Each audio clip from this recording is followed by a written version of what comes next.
அல்ஹம்துலில்லாஹி ரப்பில் ஆலமீன் அஸ்ஸலாத்து வஸ்ஸலாமு அலா ரசூலில்லாஹி அம்மா பஅத். கண்ணியத்திற்குரிய இறைவனின் நல்லடியார்களே, அல்லாஹ்வின் சாந்தியும் சமாதானமும் என்றென்றும் நம் அனைவர் மீதும் உண்டாவதாக. ஷமாயிலு திர்மிதி பாடத்துடைய 25வது தொடரிலே இன்று இருக்கிறோம். இன்றைய பாடம் பாபு மா ஜாஅ ஃபி சிஃபத்தி ஃபாக்கிஹத்தி ரசூலில்லாஹி ஸல்லல்லாஹு அலைஹி வஸல்லம். ஹஜ்ரத் ஸல்லல்லாஹு அலைஹி வஸல்லம் அவர்கள் எப்படி பழங்களை சாப்பிடுவார்கள், அந்த பழத்துடைய தன்மை எவ்வாறு இருக்கும் என்பதை பற்றித்தான் இமாம் திர்மிதி ரஹ்மத்துல்லாஹி அலைஹி அவர்கள் தலைப்பு அமைத்து இதற்கு கீழால 7 ஹதீஸ்களை கொண்டு வருகிறார்கள். இதற்கு முன்னால் உள்ள தொடர்களை நீங்கள் பார்க்க விரும்பினால் அதனுடைய ஃபுல் பிளேலிஸ்ட்டை கீழே டிஸ்கிரிப்ஷன் பாக்ஸில் தருகிறேன், செக் பண்ணி பார்த்துக் கொள்ளுங்கள். அதிகமான பிரயோஜனங்களை நீங்கள் அடைந்து கொள்வீர்கள். முதலாவது ரிவாயத் அப்துல்லா பின் ஜஅஃபர் ரலியல்லாஹு அன்ஹு அறிவிக்கிறாங்க, கான நபியு ஸல்லல்லாஹு அலைஹி வஸல்லம் யக்குலுல் கிஸ்ஸாஅ பிர்ருதபி. ஹஜ்ரத் ஸல்லல்லாஹு அலைஹி வஸல்லம் அவர்கள் ஈச்சப்பழத்துடன் சேர்த்து வெள்ளரிக்காயை சாப்பிடக்கூடியவர்களாக இருந்தார்கள் என்று ரிவாயத் செய்கிறாங்க.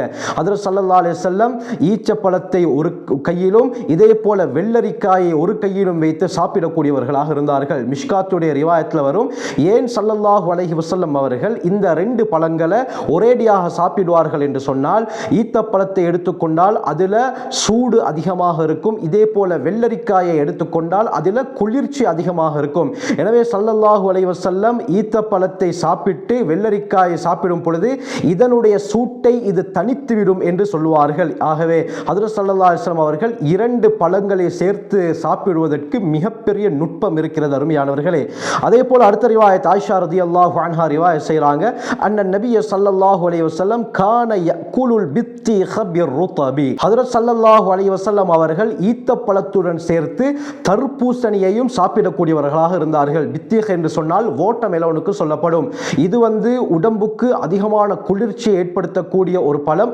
எங்கட சிறு குழந்தைகளுக்கும் இந்த பழத்தை நாங்கள் அதிகமாக கொடுப்போம். அதுவும் குறிப்பாக இந்த கிளைமேட் சூடாக இருக்கும் பொழுது அதிகமாக இந்த வாட்டர்மெலனுடைய சீசனாக இருக்கும்.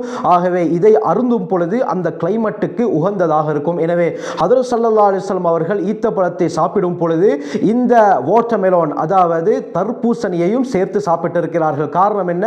அந்த ஈத்த பழத்துடைய சூட்டை இந்த தர்பூசணி அணைத்துவிடும் என்ற காரணத்தால்.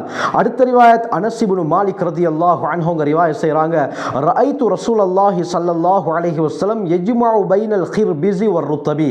ஹஜ்ரத் ஸல்லல்லாஹு அலைஹி வஸல்லம் அவர்கள் வெள்ளரிக்காயையும் ஈத்தப்பழத்தையும் ஒன்றாக சேர்த்து சாப்பிட்டதை நான் கண்டிருக்கிறேன் என்று ரிவாயத் செய்றாங்க. அடுத்த ரிவாயத் ஆயிஷா ரலியல்லாஹு அன்ஹா சொல்றாங்க, அன்ன நபிய ஸல்லல்லாஹு அலைஹி வஸல்லம் அக்கலல் பித்தீஹ பிர்ருதபி. ஈத்தப்பழத்துடன் சேர்த்து தர்பூசணியையும் ஸல்லல்லாஹு அலைஹி வஸல்லம் அவர்கள் சாப்பிடக்கூடியவர்களாக இருந்தார்கள் என்று தொடர்ந்து இதே போன்ற ரிவாயத்துகள் பல வித்தியாசமான அறிவிப்பாளர்கள் தொடர்களின் மூலமாக வருது.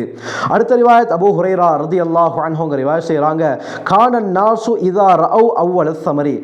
மக்கள் தங்களுடைய விளைச்சல்ல முதலாவதாக பழங்களை பார்த்தால், பழங்களை அறுவடை செய்யக்கூடிய அந்த காலம் வந்தால் அந்த பழங்களை பறிப்பார்கள். பழங்களை எடுத்து அவர்கள் மார்க்கெட்டுக்கு போடவோ அல்லது தன்னுடைய குடும்பத்தாருக்கோ கொடுக்க மாட்டாங்க. என்ன செய்வாங்கன்னா, அந்த ஆரம்பமாக முதலாவதாக அவர்களுடைய தோட்டத்தில் விவசாய நிலத்தில் விளைச்சல் நிலத்தில் அந்த பழத்தை பறித்து கொண்டு ஜாஉ பிஹி இலா ரசூலில்லாஹி ஸல்லல்லாஹு அலைஹி வஸல்லம், ஹஜ்ரத் ஸல்லல்லாஹு அலைஹி வஸல்லம் அவர்கள்ட்ட அதை எடுத்துக்கொண்டு வருவாங்க. காரணம் என்ன? ஹஜ்ரத் ஸல்லல்லாஹு அலைஹி வஸல்லம் அவர்கள் மூலமாக இந்த பழங்களை ஆரம்பித்தால் எங்களுடைய வியாபாரத்திலும் லாபம் கிடைக்கும், இதே போல இந்த பழங்களிலும் பரக்கத் ஏற்படும் என்ற நோக்கத்தில் என்ன செய்வாங்கண்டா, அந்த பழங்களை ஹஜ்ரத் ஸல்லல்லாஹு அலைஹி வஸல்லம் அவர்கள்ட்ட எடுத்துக்கொண்டு வருவார்கள். ஃபைதா அஹதஹு ரசூலுல்லாஹி ஸல்லல்லாஹு அலைஹி வஸல்லம். கண்ணியமானவர்களே, ஹஜ்ரத் ஸல்லல்லாஹு அலைஹி வஸல்லம் அந்த பழங்களை கையிலே எடுத்தால் அவர்கள் துஆ செய்வார்கள். என்ன சொல்வாங்க? அல்லாஹும்ம பாரிக் லனா ஃபீ சிமாரினா, யா அல்லாஹ் எங்களுடைய பழங்கள்ல எங்களுக்கு நீ பரக்கத் செய்து விடுவாயாக. வபாரிக் லனா ஃபீ மதீனத்தினா, எங்களுடைய மதீனாவிலே எங்களுக்கு பரக்கத் ஏற்படுத்தி விடுவாயாக. வபாரிக் லனா ஃபீ சாயினா வ ஃபீ முத்தினா, எங்களுடைய அளவை நிறுவைகளிலே நீ பரக்கத் செய்து விடுவாயாக என்று அந்த மதீனாவுக்கு ஹஜ்ரத் ஸல்லல்லாஹு அலைஹி வஸல்லம் அவர்கள் ஆச்சரியமாக துஆ செய்திருக்கிறார்கள். அந்த மதீனா மக்களுக்கும் ஸல்லல்லாஹு அலைஹி வஸல்லம் அவர்கள் அபிவிருத்தியை தேடி பரக்கத்தை தேடி துஆ செய்திருக்கிறார்கள். அப்படி அப்படி துஆ செய்ததின் காரணமாகத்தான் இன்று கூட மதீனா அந்த அளவுக்கு செல்வம் செழிப்புள்ள நகரமாக இருக்கிறது. அருமையானவர்களே, சொல்லிவிட்டு ஹஜ்ரத் ஸல்லல்லாஹு அலைஹி வஸல்லம் இன்னொரு துஆ செய்வாங்க. அல்லாஹும்ம இன்ன இப்ராஹீம அபுதுக் வ கலீலுக் வ நபியுக். யா அல்லாஹ், இப்ராஹிம் அலைஹிஸ்ஸலாம் உன்னுடைய அடியாராக, உன்னுடைய உற்ற நண்பராக, உன்னுடைய நபியாக இருந்தார். வ இன்னி அபுதுக வ நபியுக். அதே போல நானும் உன்னுடைய அடியானாகவும் உன்னுடைய நபியாகவும் இருக்கிறேன். யா அல்லாஹ், வ இன்னஹு தஆக லி மக்கா. அந்த இப்ராஹிம் அலைஹிஸ்ஸலாம் அவர்கள் உன்னிடத்திலே மக்காவுடைய அபிவிருத்திக்காக வேண்டி துஆ செய்திருக்கிறார்கள். வ இன்னி அதுஊக லில் மதீனதி பிமிஸ்லி மா தஆக லி மக்கா. மக்காவுக்கு எப்படி ஹஜ்ரத் இப்ராஹிம் அலைஹிஸ்ஸலாம் எந்த விடயங்களை சொல்லி துஆ செய்தாரோ அதே விடயங்களை கொண்டு நான் மதீனாவுக்கு உன்னிடத்திலே துஆ கேட்கிறேன் என்று மதீனாவுக்கு ஹஜ்ரத் ஸல்லல்லாஹு அலைஹி வஸல்லம் அவர்கள் துஆ கேட்டார்கள். அதற்கு பிறகு ஹஜ்ரத் அனஸ் அபூ ஹுரைரா ரலியல்லாஹு அன்ஹு சொல்றாங்க, சும்ம யதுஉ அஸ்கர வலீதின் யராஹு. பிறகு துஆ செய்ததற்கு பிறகு ஸல்லல்லாஹு அலைஹி வஸல்லம் அவங்க தேடி பார்ப்பாங்க, தன்னுடைய பார்வையில் மிக சிறிய குழந்தையாக யார் தென்படுகிறாரோ அவரை அழைத்து ஃபயுஅத்தீஹி ذلك ஸமர், அந்த மக்கள் கொண்டு வந்த அந்த பழத்தை ஹஜ்ரத் ஸல்லல்லாஹு அலைஹி வஸல்லம் அவர்கள் அந்த சின்ன குழந்தைக்கு கொடுத்து விடுவார்கள் என்பதாக அபூ ஹுரைரா ரலியல்லாஹு அன்ஹு அவங்க ரிவாயத் செய்றாங்க. அடுத்த ரிவாயத் ரபீ பின்த் முஅவ்வித் பின் அஃப்ரா ரலியல்லாஹு அன்ஹா ரிவாயத் செய்றாங்க. பஅஸனி முஆஸ் இப்னு அஃப்ரா. முஆஸ் இப்னு அஃப்ரா ரலியல்லாஹு அன்ஹு அவர்கள் என்னை ஸல்லல்லாஹு அலைஹி வஸல்லம் அவர்களிடத்திலே ஒரு ஈச்சப்பழ குலையையும் இதே போல பிஞ்சு வெள்ளரிக்காயையும் கொடுத்து நபி அவர்களிடத்திலே இதை கொடுத்து விட்டு வா என்று சொல்லி அனுப்பினார்கள். வகான ரசூலுல்லாஹி ஸல்லல்லாஹு அலைஹி வஸல்லம் யுஹிப்புல் கிஸ்ஸா என்று சொன்னால் ஹஜ்ரத் ஸல்லல்லாஹு அலைஹி வஸல்லம் அவர்கள் அதிகமாக இந்த வெள்ளரிக்காயை விரும்பக்கூடியவர்களாக இருந்தார்கள். இந்த வெள்ளரிக்காய்க்கு எங்களுடைய ஏரியாவில் சுரைக்காய் என்பதாகவும் சொல்லப்படும். கண்ணியமானவர்களை, மிஷ்காத்துடைய ரிவாயத்தில் வருது, ஹஜ்ரத் அனஸ் ரலியல்லாஹு அன்ஹு ரிவாயத் செய்றாங்க, எந்த அளவுக்கு ஸல்லல்லாஹு அலைஹி வஸல்லம் இந்த வெள்ளரிக்காய் அதாவது இந்த சுரைக்காயை விரும்பினார்கள் என்று சொன்னால் சட்டிக்குள்ளால் கையை விட்டு இந்த சுரைக்காயை தேடி தேடி சாப்பிடக்கூடியவர்களாக இருந்தார்கள் என்று அனஸ் ரலியல்லாஹு அன்ஹு ரிவாயத் செய்றாங்க. ஆகவே நபி அவர்களுக்கு பிடித்த உணவு தான் சுரைக்காய் அல்லது வெள்ளரிக்காய். ஒவ்வொரு ஏரியாவில் ஒவ்வொரு பேர் இது அழைக்கப்படுது. எனவே இது கிடைத்தால் இதை மிஸ் பண்ணாமல் எடுத்து சாப்பிடுவதற்கு முயற்சி செய்யுங்கள்.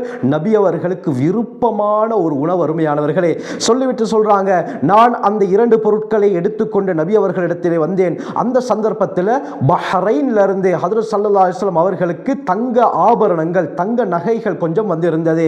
எனவே ஃபமலஅ யதஹு மின்ஹா, அதிலிருந்து ஒரு புடியை எடுத்து கை நிரம்ப எடுத்து என்னிடத்திலே ஸல்லல்லாஹு அலைஹி வஸல்லம் அவர்கள் கொடுத்து இதை வைத்துக் கொள்ளுங்கள் என்று சொன்னார்கள். அந்த பெண்மணி அந்த இரண்டு பொருட்களை எடுத்துக்கொண்டு வந்தார்கள்.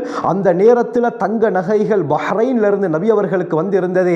அந்த தங்க நகைகள்ல இருந்து நபி அவர்கள் கை நிரம்ப எடுத்து அந்த சஹாபி பெண்மணியிடம் கொடுத்து அதை வைத்துக் கொள்ளுங்கள் என்று சொன்னார்கள். ஆக கண்ணியமானவர்களே, ஹஜ்ரத் ஸல்லல்லாஹு அலைஹி வஸல்லம் அதிகம் இந்த வெள்ளரிக்காயை விரும்பக்கூடியவர்களாக இருந்திருக்கிறார்கள். இதே போல கடைசி ரிவாயத் ரபீ பின்த் முஅவ்வித் பின் அஃப்ரா, அதே பெண்மணி ரிவாயத் செய்றாங்க, ஹஜ்ரத் ஸல்லல்லாஹு அலைஹி வஸல்லம் அவர்களிடத்தில் அந்த பிஞ்சு வெள்ளரிக்காயையும் ஈச்சப்பழ குலையையும் எடுத்துக்கொண்டு வந்தேன். அந்த நேரத்தில் ஹஜ்ரத் ஸல்லல்லாஹு அலைஹி வஸல்லம் அவர்கள் உடனடியாக கை நிரம்ப தங்கத்தை எடுத்து, அதாவது தங்க ஆபரணங்களை எடுத்து என்னிடத்திலே தந்தார்கள் என்று ரிவாயத் செய்கிறாங்க.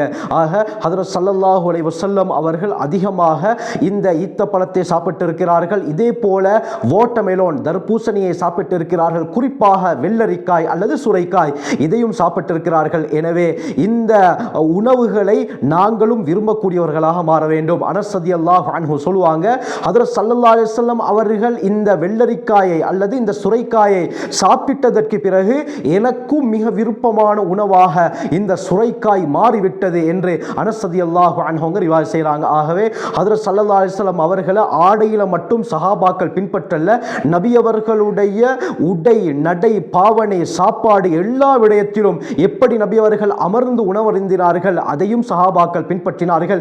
எதை ஸல்லல்லாஹு அலைஹி வஸல்லம் அதிகமாக விரும்பி சாப்பிடுவார்கள் அதையும் சஹாபாக்கள் பின்பற்றினார்கள்.